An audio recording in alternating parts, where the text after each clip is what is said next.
about a new pharma scam that is coming up and is about to change the way humans will be for many generations to come, and hence I have just wanted to make this video and let you all know what is happening. In our previous video about Saturn's entry into Shatabhishak Nakshatra, I've already spoken about this particular situation, that there could be a new medical scam or lies related to medicines, and we're seeing that something like this has already begun to come into picture. Especially this year, it has kind of intensified. Ever since Saturn entered into Shatabhishak Nakshatra this year beginning, two drugs, Ozempic and Wegovy, are basically going super viral. They already started last year, but they're actually increasing in speed. People are trying to reduce their weight in a very quick way. Actually, according to our scriptures and Ayurveda, there is no quick way into reduce your weight. But some companies have made this drug and it is working very so-called in a miracle fashion, and it is allegedly helping people lose weight. But is losing weight the focus of human life? Is losing weight a hallmark of health? That is something we're going to discuss, apart from the risks that this drug poses to the world in general. So this is a very serious issue, because not only does it reduce your weight, it also brings down the muscle mass, which is very bad, especially as one ages. One needs extra muscle in the body. At least little bit of muscle is absolutely necessary, without which the individual become very frail and weak. And this is what Ayurveda says. All the Saptadhatus must be in balance and must be well nourished, of which muscle is one of them. And if you are destroying the muscle of your body by taking a weight loss drug that's absolutely artificial, you're doing something that's against Mother Nature, and you will be affected by it, even though your body is temporarily showing some aesthetic changes, which are not the hallmark of health, I'm sorry to say. So because of this particular drug, the economy of Denmark has been increasing significantly, and even the company has soared this year and even last year, over the last few years in fact, but this year it has seen a marked rise basically, and it is profiting off this new craze for reducing weight that is going viral across social media. I would like to caution everybody and go and research about this before you try to use all of these drugs, because they are not good for your health in any way, and there is strong evidence that it might be dangerous and it can cause unmonitored weight loss, which will also include muscle loss in many cases, and over a period of time, gradually this will begin to make one weaker as per Ayurvedic principles. And muscle loss is quite risky, because in the long term, as a species, any particular individual, a group of people, a race of people, if you use this collectively, then collectively the strength of human beings will start coming down gradually. And if mothers start using it, if prospective parents start using it, their children might get further complications, and so on and so on, and the cycle will go on repeating. So there's a major pharmaceutical scam in the making, which brings us back to Saturn and its position basically in Aquarius, in Shatabhishak Nakshatra, and how this has caused this problem. So basically, Shatabhishak Nakshatra is actually a constellation of hundreds of stars, especially 100 of them, which are supposed to be pictured in the form of a circle of 100 stars. So generally results in a lot of confusion when Saturn transits this area. Physicians get confused, physicians get affected, general people get affected, and medical scams come into picture. A lot of lies are told. I believe this is one of the biggest lies we are all being told, that reducing weight is the way to health.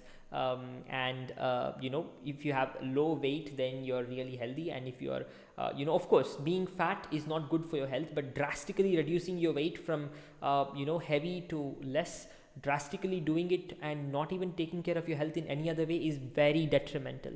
And so now it brings us to the important question: how do you lose weight the Vedic way?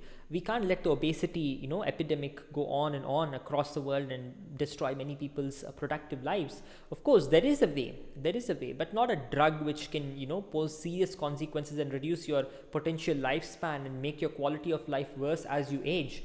We need to lead a spiritual life first of all, and this is very important. Some of you might think this might be totally unrelated, but it is related, because when you lead a spiritual life and lead it properly, not just a religious life, but a religious spiritual life, which will automatically lead to a low stress lifestyle. If you really are spiritual, if you really believe in God from within, automatically you will begin to lead a low stress life. And then one needs to beat their addictions. So if you have any addiction, that can also destroy your health and make you a potential victim of obesity, and then go on to become a customer to these massive corporations which are profiting off our health problems. So first, beat our addictions, be it digital addictions, be it any physical addictions, be it food addictions. You can beat all of these. There are ways to do so, and I'll probably talk about them in a different video. But one is we need to follow a proper Ayurvedic lifestyle as envisaged in the Bhagavad Gita as well as in the Ashtanga Hridayam. I'll come to that as well. So an Ayurvedic diet of what to eat, at what time, at what place, and who should eat what. These are all factors in the Ayurvedic diet. It is not one size fits all, and this one drug for everybody to solve their obesity is basically a sham as far as Ayurveda can say. And it is not going to work in the long term. It is going to be bad in the long term, very clearly. An Ayurvedic diet consists of many different, many different sattvic vegetables, fruits, grains, and millets, and pulses, all of these things together. And one must not consume any non-vegetarian food as much as possible, because that is also bad for our health. In the same way, sleep also must be taken very well. One should have good night's sleep every single day, and it is also seriously recommended in Ayurveda. It's one of the 3 pillars of human existence. One is sleep, one is food, and the other is brahmacharya or celibacy. So when you follow all these things, automatically everything else falls in place. Pranayama should be practiced regularly every day for a minimum of 30 to 40 minutes early in the morning when the sun is rising. Surya Namaskara should be done, and Ojas is built when you do this. Ojas is basically the essential component. We talk about so many chemical components like B12 and all the vitamins and all of that. So this is basically going into unnecessary domains, into complex domains. Let's just call it by one term as given by the sages, Ojas. When your Ojas is strong, automatically your immunity is strong, your overall physique is strong, your mental state is also strengthened, your emotional state is strengthened, and you are generally a very healthy person. You become vibrant, you become peaceful at the same time. When do we see people being vibrant and peaceful at the same time? It happens only when you have good amount of Ojas and Tejas in a balance. So then Surya Namaskara must be done. This is one of the most fantastic ways of increasing your Ojas and Tejas. Early in the morning when the sun is rising, kindly do this salutation to the sun god. It is a yogic exercise of 12 asanas which must be done with 12 mantras. Each mantra has a strong significance. Om Hram Mitraya Namaha, Om Hrim Ravaye Namaha, Om Hrum Suryaya Namaha, Om Hrim Bharave Namaha, Om Hraum Khagaya Namaha, Om Hrah Pushne Namaha, Om Hram Hiranyagarbhaya Namaha, Om Hrim Marichaye Namaha, Om Hrum Adityaya Namaha, Om Hrim Savitre Namaha, Om Hraum Arkaya Namaha, Om Hrah Bhaskaraya Namaha. And that completes the 12 mantras. You can find more instructions about this online, but in general, it's a very effective Ayurvedic exercise. When done every day, 12 rounds, 12 asanas per round, it brings a total of 144 rounds with breathing and breathing out. So it is itself a cycle of pranayama, a cycle of exercise. It also brings up a little bit of push-ups inside, and it's a complete package that everyone should perform above the age of 8 until around age 70, almost even beyond that actually. If your body is capable, everyone should do this every single day. So basically practicing yoga and Surya Namaskara and martial arts, for those who can practice it, is a very essential component of staying healthy and reducing weight. And it's a slow process, and it is a good process. Injecting such drugs into your body, no matter which celebrity is endorsing it, is not going to be good for your health in the long term. And we need to follow the Bhagavad Gita and the Ashtanga Hridayam. For those who are not aware of these two, of course, a lot of our viewers would know about Bhagavad Gita. So kindly find the appropriate verses there. I'll discuss about them. And some of us here might not be aware of the Ashtanga Hridayam. So kindly purchase the book wherever you can find it on Amazon and read the book. Especially the first block of the book, the first few chapters are very essential to everyone's health.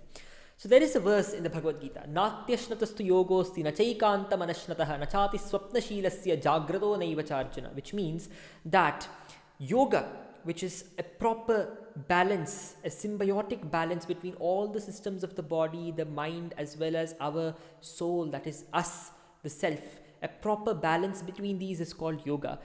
One who does not eat enough also cannot do yoga. And there is no yoga for one who does not eat enough, nor is there yoga for one who eats too much. And nor is there yoga for one who uses drugs to ensure he doesn't eat too much.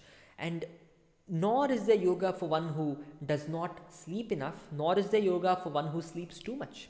So this is what is mentioned in the Bhagavad Gita. Bhagavad Gita has never talked about not eating food at all. We fast regularly. Fasting is very important.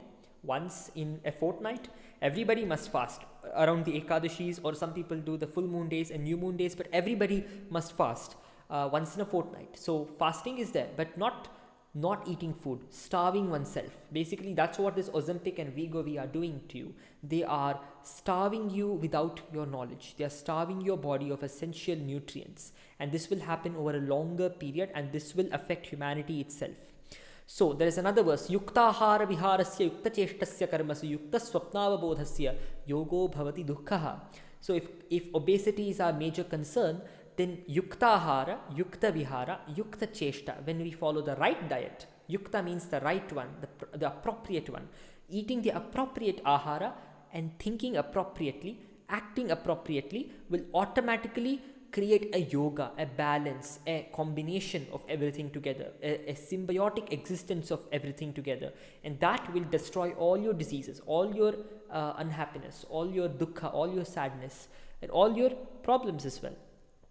So let's remember that there may not be any silver bullet to the approach of health, but there are several golden arrows which we must use, and those golden arrows have been discussed. There's lots more, but due to the constraints of time and the shorter attention spans of today's YouTube viewers, I would like to end the video here. And please, I would request you all to open up and read a lot about Ayurveda. That would be tremendously uplifting and very much it might change your life forever, actually speaking, for those of you who are suffering. So Jai Shri Krishna. Thank you.